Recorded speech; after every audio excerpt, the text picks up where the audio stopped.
अस्सलाम वालेकुम अज़ीज़ तलबा, उम्मीद है आप सब खैरियत से होंगे। आपके यूट्यूब चैनल पर खुशामदीद। आज के वीडियो लेक्चर में हम ब्लड वेसल्स के बारे में डिटेल से पढ़े हैं। ब्लड वेसल्स जो हैं ये सर्कुलेटरी सिस्टम का तीसरा कंपोनेंट है। नंबर 1 ब्लड था, नंबर 2 हार्ट था और नंबर 3 आज हमने पढ़ना है ब्लड वेसल्स। ब्लड वेसल्स जो हैं ये टोटल 3 इक़साम ही होती हैं, आर्टरीज, वेन्स और कैपिलरीज। तो आइए वाइट बोर्ड पे चलते हैं। नंबर 1 है आर्टरीज। ये वो ब्लड वेसल्स होती हैं जो ब्लड हो दिल से जिस्म ही तरफ ले जाती हैं। अब दिल से जो ब्लड जिस्म ही तरफ जाता है वो ऑक्सीजनेटेड ब्लड होता है। तो इसका मतलब है आर्टरीज जो हैं ये ऑक्सीजनेशन है बाद दिल से ऑक्सीजनेटेड ब्लड लेके पूरे जिस्म को मुहैया करती हैं। तो इसकी डेफिनेशन है arteries are those blood vessels which carry the blood away from the heart, जो दिल से दूर ले जाती हैं और ये ऑक्सीजनेटेड ब्लड होता है। अब सबसे पहले जब राइट वेंट्रिकल सुखड़ता है तो वहां से D oxygenated blood pulmonary artery में चला जाता है। तो अब ये भी आर्टरी है तो इसमें ऑक्सीजनेटेड ब्लड जाना चाहिए था, क्योंकि तमाम आर्टरीज में ऑक्सीजनेटेड ब्लड होता है। मास वाई पल्मोनरी आर्टरी है, पल्मोनरी आर्टरी में डी ऑक्सीजनेटेड ब्लड होता है, क्योंकि ये भी आर्टरी जो है वो ब्लड हो दिल से दूर ले जाती है लेकिन जिस्म की तरफ नहीं ले जाती, बल्कि ये आर्टरी जो है वो ब्लड हो फेफड़ों की तरफ ले जाती है। तो सिर्फ और सिर्फ पल्मोनरी आर्टरी में डी ऑक्सीजनेटेड ब्लड होता है, बाकी तमाम आर्टरीज में ऑक्सीजनेटेड ब्लड होता है। और ये एमसीक्यू में पूछा जाता है कि वो कौन सी आर्टरी है जिसमें डी ऑक्सीजनेटेड ब्लड जाता है, तो वो पल्मोनरी आर्टरी है। अब ये जो आर्टरीज हैं इसकी दीवार मोटी होती है, क्योंकि ये दीवार जो है वो मजीद 3 दीवारों से मिलकर बनी हुई होती है, जिसमें सबसे अंदर वाली दीवार जो है वो एंडोथेलियम सेल्स से मिलकर बनी हुई होती है। दरमियानी जो तह है या दरमियानी दीवार जो है वो स्मूथ मसल्स ही बनी हुई होती है। अब स्मूथ मसल में सुखड़ने और फैलने ही सलाहियत होती है, यानी है कंट्रैक्शन और रिलैक्सेशन ही एबिलिटी होती है। चूंकि जब लेफ्ट वेंट्रिकल से ब्लड ऑक्सीजनेटेड होने के बाद एओर्टा में जाता है और एओर्टा से तमाम जिस्म के हिस्सों को ब्लड सप्लाई किया जाता है, तो वहाँ पर ब्लड प्रेशर ज़्यादा होता है। तो जब ब्लड प्रेशर ज़्यादा होता है तो बहाव भी जो है वो ज़्यादा होता है। जब फ्लो ऑफ ब्लड ज़्यादा होता है तो ये ब्लड वेसल्स यानी कि आर्टरीज जो है ये फैल जाती हैं। तो अब इनमें फैलने और सुखड़ने की जो सलाहियत है वो स्मूथ मसल्स ही वजह से होती है, और स्मूथ मसल्स जो हैं ये लचकदार होते हैं, इलास्टिक इन नेचर होते हैं। जो सबसे बाहर वाली दीवार है, आउटर दीवार जो है वो कनेक्टिव टिश्यूज ही बनी हुई होती है। अब नाली से अंदर खाली जगह भी पाई जाती है जहां से ब्लड ने फ्लो करना होता है। वो जो खाली जगह है, इंटरनल कैविटी है, वो हालो होती है, खाली होती है, और उस खाली जगह को नाम दिया जाता है ल्यूमन, यानी इस ल्यूमन में से ब्लड फ्लो करता है। अब ये आर्टरीज ही दीवारें भी मोटी हैं और इसका जो डायामीटर है वो भी ज्यादा होता है। तो ये जिस्म है तमाम ऑर्गन्स में जो है वो बाआसानी नहीं जा पाती, इस तरह से अब ब्लड भी जो है वो उन हिस्सों में नहीं पहुंचता। तो ये आर्टरीज जो होती हैं ये डिवाइड होकर ब्रीफ नालियां बनाती हैं जिनका नाम है आर्टरियोल्स। ये आर्टरियोल्स जो हैं ये जिस्म है तमाम हिस्सों में चली जाती हैं बाआसानी, लेकिन अभी भी इसकी दीवारें मोटी हैं, ये हर सेल के पास नहीं पहुंच पाती। तो फिर ये आर्टरियोल्स भी मजीद डिवाइड होती हैं और ये आर्टरियोल्स मजीद डिवाइड जो है बनाती हैं कैपिलरीज। ये कैपिलरीज जो हैं ये जिस्म है अंदर तमाम सेल्स के पास पहुंच जाती हैं और इस तरह जो ब्लड है वो तमाम सेल्स के पास अलग-अलग चला जाता है। नंबर 2 है वेन्स। वेन्स वो ब्लड वेसल्स हैं जो जिस्म से ब्लड लेती हैं, जमा करती हैं और दोबारा दिल के पास वापस लाती हैं। अब यहाँ पे आर्टरीज जो थी वो दिल से दूर ले जाती थी, वेन्स जो हैं ये दिल ही तरफ लाती हैं। अब वेन्स है जो कलर होता है ये ब्लू होता है, नीला, लेकिन इन वेन्स है अंदर जो ब्लड होता है वो डीऑक्सीजनेटेड होता है और वो डार्क रेड कलर का होता है, लेकिन वेन्स जो है वो ब्लू कलर ही नजर आती हैं। ये भी एमसीक्यू में पूछा जाता है। अब तमाम वेन्स है अंदर डीऑक्सीजनेटेड ब्लड होता है, चूंकि ये जिस्म से जा रहा होता है और जिस्म में ऑक्सीजन इस्तेमाल हो चुकी है, ब्लड अब डीऑक्सीजनेटेड है। ये डीऑक्सीजनेटेड ब्लड दोबारा दिल की तरफ जा रहा है, लेकिन इसमें जो पल्मोनरी वेन्स हैं ये मासवाए, ये वेन्स जो हैं ये ऑक्सीजनेटेड ब्लड रखती हैं, चूंकि ये फेफड़ों से आ रही होती हैं और इन्होंने लेफ्ट एट्रियम में ऑक्सीजनेटेड ब्लड लाना होता है। तो स्वाय पल्मोनरी वेन्स है जिसम में तमाम वेन्स जो हैं वो डीऑक्सीजनेटेड ब्लड रखती हैं और ये भी एमसीक्यू पूछा जाता है। जिस तरह आर्टरीज की दीवार जो है वो मजीद 3 तहों से बनी हुई है, इसी तरह वेन्स की भी जो दीवारें हैं वो मजीद 3 तहों से बनी हुई हैं, जिसमें अंदर वाली दीवार जो है वो एंडोथेलियम ही बनी हुई है, दरमियानी दीवार जो है वो स्मूथ मसल्स ही बनी हुई है जो है इलास्टिक इन नेचर है, यानी से लचकदार है, और सबसे बैरूनी दीवार जो है वो कनेक्टिव टिश्यूज ही बनी हुई है। अब इसका भी ल्यूमन जो है वो आर्टरीज की निस्बत बड़ा होता है, क्योंकि इसने सारे जिस्म से ब्लड जमा कर है ऊपर लाना होता है, तो इसका जो ल्यूमन है जो नाली से अंदर खाली जगह है वो आर्टरीज की निस्बत ज्यादा होता है। दूसरे नंबर पर ये वेन्स, अब जाहिर बात है हर सेल से ब्लड वापस लाना है, तो अब वेन्स ही दीवारें मोटी हैं तो इसकी जो रसाई है वो हर सेल के पास नहीं है। तो इसी तरह वेन्स भी जो हैं वो कैपिलरीज जब आपस में जुड़ती हैं तो वेन्यूल्स में तब्दील हो जाती हैं। वेन्यूल्स जो हैं ये कैपिलरीज की निस्बत थोड़ी सी मोटी होती हैं। अब ये वेन्यूल्स आपस में जुड़ के जो है वो लार्ज वेन बनाती हैं। वेन जो है वो आप ब्लड सारा जमा कर है वेन्यूल से ले लेता है और वेन्स में ब्लड जो है वो दोबारा हार्ट के पास पहुंचा दिया जाता है। अब यहाँ पर आर्टरीज और वेन्स में एक डिफरेंस पाया जाता है, क्योंकि वेन्स है अंदर वेल्व मौजूद होते हैं, वाल मौजूद होते हैं। अब हमारा दिल जो है वो ऊपर मौजूद है और जिस्म जो है वो ज्यादातर नीचे मौजूद है, तो ऊपर से जब ब्लड प्रेशर से भेज दिया जाता है तो वो सारे जिस्म की तरफ जो है वो ब्लड प्रेशर होने की वजह से चला जाता है।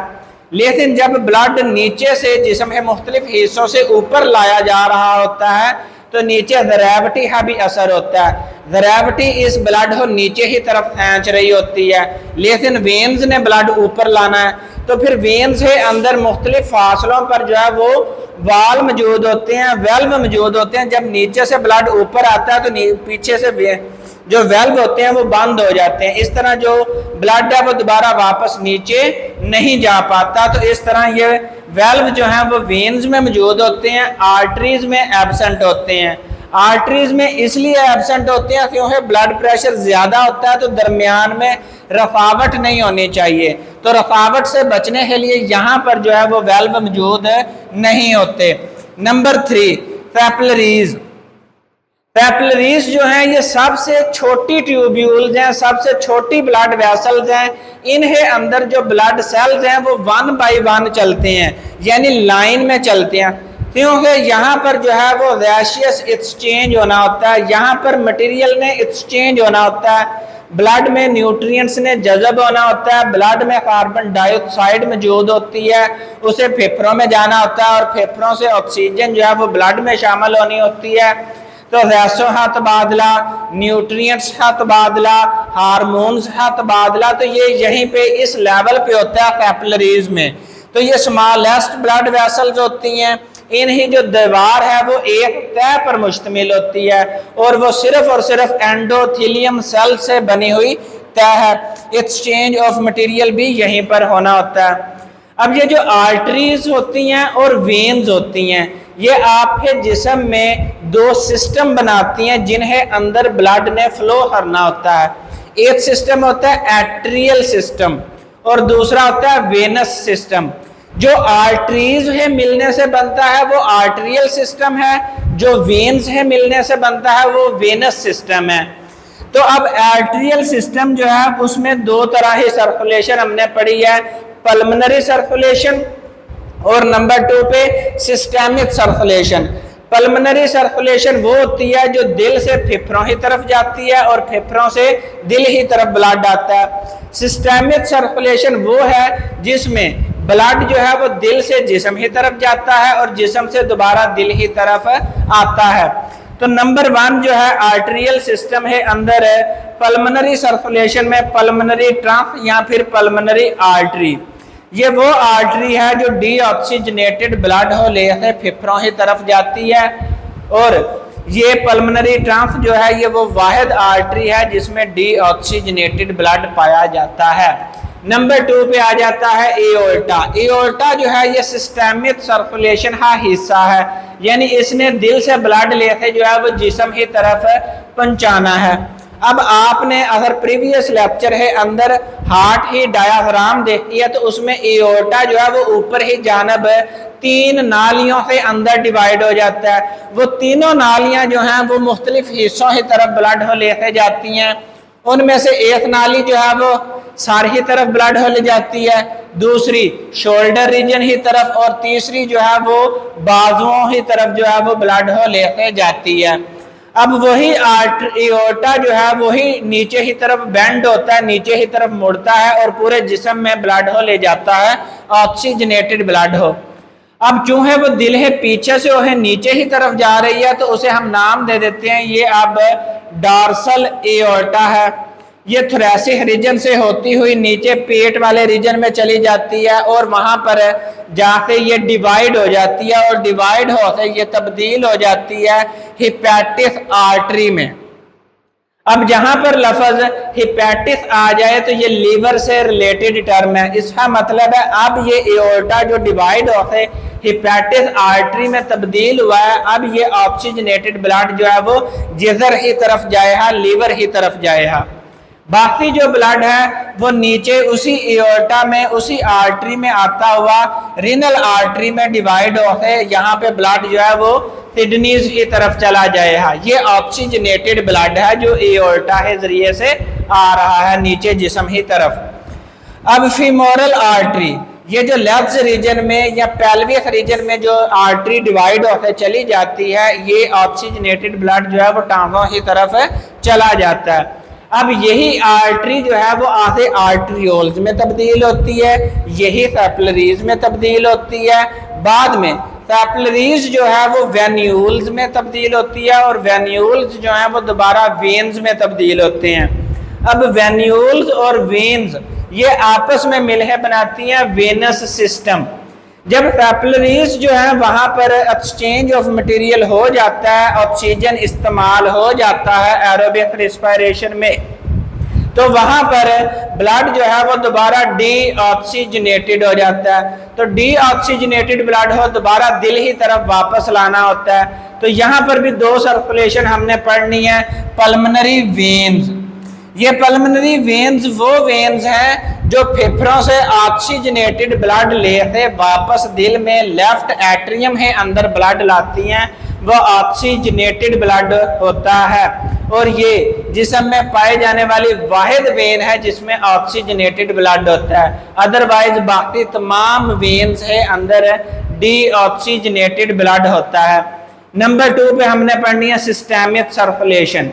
अब तमाम वेन्स जो है वो डीऑक्सीजनेटेड ब्लड लेके ऊपर आ रही हैं तो वो उसी तरह से ब्लड जमा करेंगे जिस तरह जाते हुए उन्होंने डिवाइड किया हुआ है। सबसे पहले उन्होंने फीमोरल आर्टरीज में से जो ब्लड दिया था, अब वो फीमोरल वेन ने वो ब्लड वापस लेना है, तो अब ये डीऑक्सीजनेटेड ब्लड है। इसी तरह ऊपर आते हुए ये रीनल वेन्स में से भी ब्लड जमा करेगी और इसी तरह ऊपर हिपैटिक वेन्स से भी ये ब्लड वापस ले लेती है। इसी तरह ब्लड जमा होता हुआ ऊपर लोअर रीजन जो है वो जिस्म का जो निचला हिस्सा है उसमें जमा होते होते एंड पे एक वेन बनती है जो बड़े साइज की होती है जिसका नाम है इंफीरियर वेना कैवा।